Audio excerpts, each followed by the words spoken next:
From cleaning the school to respecting the school uniform and other physical requirements, here are some rules and peculiarities that characterize schools in Japan. Like many students around the world, young Japanese people look forward to the start of the school year to meet their classmates in school life. But unlike us, they do not start school in September. In Japan, the school year starts in April. That's right. It starts in spring, when the cherry trees are in bloom.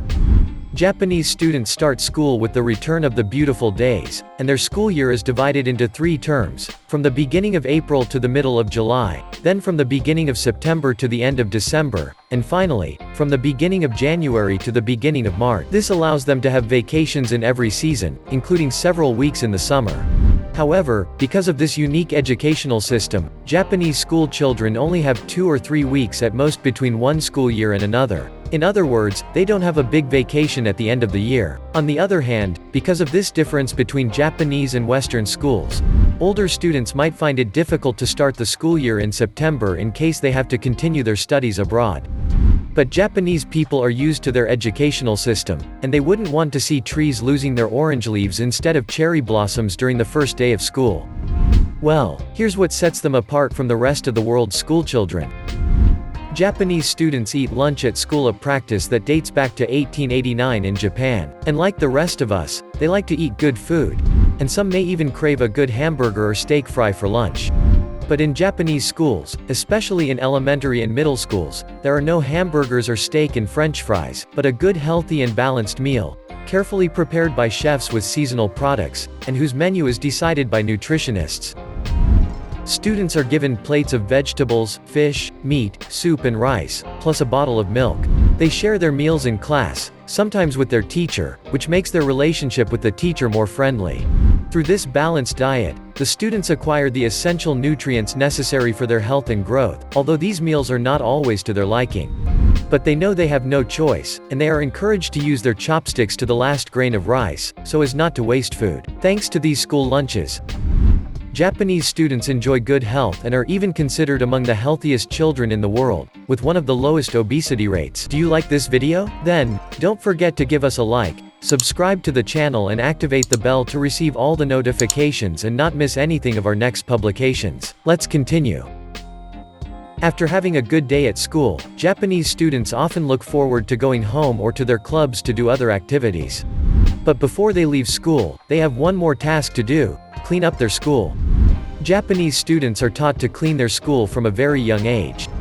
In fact, the rag or zoken is part of the school supply list. In Japan, this practice is called osoji jiken, which means cleaning time in Japanese. Whether in public or private school, students clean classrooms and common areas such as toilets every day, sometimes with the help of their teachers. In addition to the daily cleaning, they also do the osoji on the eve of the vacations, during which they clean their school from top to bottom. This allows them to keep their school clean throughout the year. However, because of this practice, which may seem strange to us, Japanese students often arouse curiosity, especially in the West. Indeed, many students in other countries, who are not used to cleaning their school after classes, find it strange that others do it themselves. But this will not change the minds of Japanese students, who instead feel a lot of pride in doing this task. This is what reinforces their image as the good, responsible citizens they are known for. Moreover, thanks to this common practice in Japan, Japanese students could one day become a great example for many schools around the world.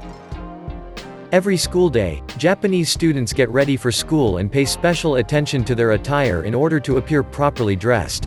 You think they are free to wear whatever they want? Well, not at all.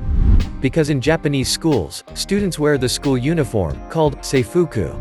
Every day, they wear this uniform, which usually consists of a sailor-style skirt jacket for girls and a short jacket or pants jacket for boys. Sometimes white shirts, ties, white socks, shoes and other accessories may be included in the uniform. By wearing seifuku, students often appear elegant and look good. However, this limits their freedom of dress, but not only. In some Japanese schools, the requirements don't stop at the compulsory wearing of the uniform, but also concern the color of the underwear.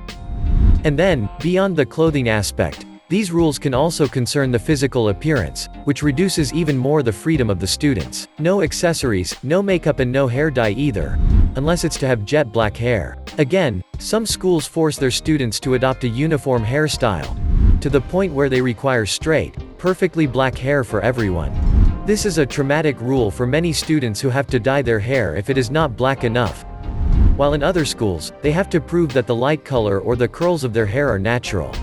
However, Japanese students can be reassured today, because fortunately for them, these rules are beginning to be pointed out and could disappear one day. However, some students, especially those who suffered from discrimination or had the misfortune to be expelled from school for not following these rules, still feel a lack of self-esteem and a deep trauma. In Japan, students go to school on foot, by bicycle or by bus. They hurry to get to school so as not to be late, because punctuality is a must and timetables must be respected. But they have to be quicker, because before going to their classes, they have to take off their shoes at the entrance. Indeed, once they arrive at the school, the students, but also all the staff, take off their shoes and put them in lockers so as not to dirty the inside of the building. But they don't stay barefoot at school, rest assured. In fact, each student has a pair of slippers or indoor slippers that they put on. That's it. Their feet are warm, although sometimes those indoor shoes can make their school uniform look ugly. Despite this, the students follow this rule, respecting the principle that everyone is on the same footing. In fact, they are so used to it that some of them could never stop taking off their shoes, even if they go abroad to continue their studies. Japanese students are used to following the rules imposed on them at school, although some may want to break some of them. But in some cities, these students may be subject to even stranger rules, such as sneezing. Don't you get it? Well, in those schools, there is a limit to the number of sneezes allowed in class. Yes, you heard me right. Students can only sneeze 3 times. If it happens again, they will have relieved their nostrils, but they will have to leave the classroom. Fortunately, things are slowly changing for Japanese students nowadays, as more and more organizations are sounding the alarm to stop the application of such strict and exaggerated rules, such as not being able to sneeze at will. So, if one day the number of sneezes allowed in class became unlimited, students could do as many achooms as they wanted without having to leave their class afterwards, provided they weren't sick and didn't spread their germs in class. We agree. However, we have to admit, because of this unusual requirement, Japanese students are really to be pitied. In Japan, students generally work hard in school to achieve success and get good grades. On the other hand, some may be less diligent, either because they don't pass their exams or because they don't attend class. But unlike students in other countries, Japanese students do not repeat grades.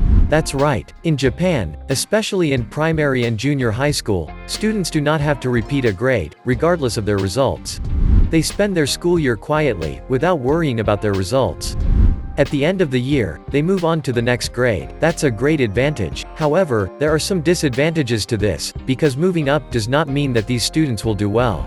In fact, these students might still have difficulties in some subjects, and the access to high school or university would be very difficult for them. But Japanese students know that a good academic level is necessary to succeed, and for this reason, they will do everything to compensate for their shortcomings and pass their exams.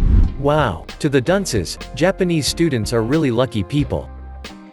After having spent the first term studying and learning the rules of good conduct and ethics, the students are preparing for the summer vacations. Finally, some dream of going on a trip, others, of going to the mountains or the countryside. But to tell the truth, this dream is simply impossible to realize. Well, in Japan, the summer vacations are not like in our country, because the students are still working. That's right, their activities and sports training continue throughout this period. Not to mention the amount of homework they have to do. Usually, students manage to finish everything they have to do, but by the end of the vacation, they can be really burnt out and exhausted. How can you call it a vacation if you don't take advantage of it to rest? And yet, this doesn't seem to bother Japanese students, who then wisely go back to class and resume their school life. However, as adults, they would only keep bad memories of their summer vacations. Since 1992, Japanese schools have included sex education in the curriculum of their students, starting in elementary school, in order to provide them with knowledge in this field. Except that the school, in the land of the rising sun, does not provide sexual education as it should and as it is done in other countries. Well, the Japanese school still provides its students with textbooks on sex education. It can also boast that it has enforced its own standards in these textbooks. However, this has led to criticism from experts. Do you know why? Because these textbooks do not provide comprehensive sex education. In fact, Japanese schools do not provide their students with proper sex education, not even about the body, reproduction, sexual behaviors or health problems related to it. This may be due to factors such as lack of cooperation between schools and health organizations, or it may be related to modesty. Moreover, according to experts, these textbooks do not meet international standards. However, Japanese schools can be proud of the fact that they were more relevant to the sex education of their students many years ago. At that time, teenagers received more sex education and considerable support through the efforts of the educational system and many health organizations. Nevertheless, because of the principles it follows today, the Japanese school is considered to be far behind in sex education compared to many other countries. You have seen today what schools in Japan look like. What do you think about all these rules you just discovered? Which ones amazed you the most, or on the contrary shocked you? Leave us your answers and impressions in the comments. And as always, don't forget to subscribe, like and share this video.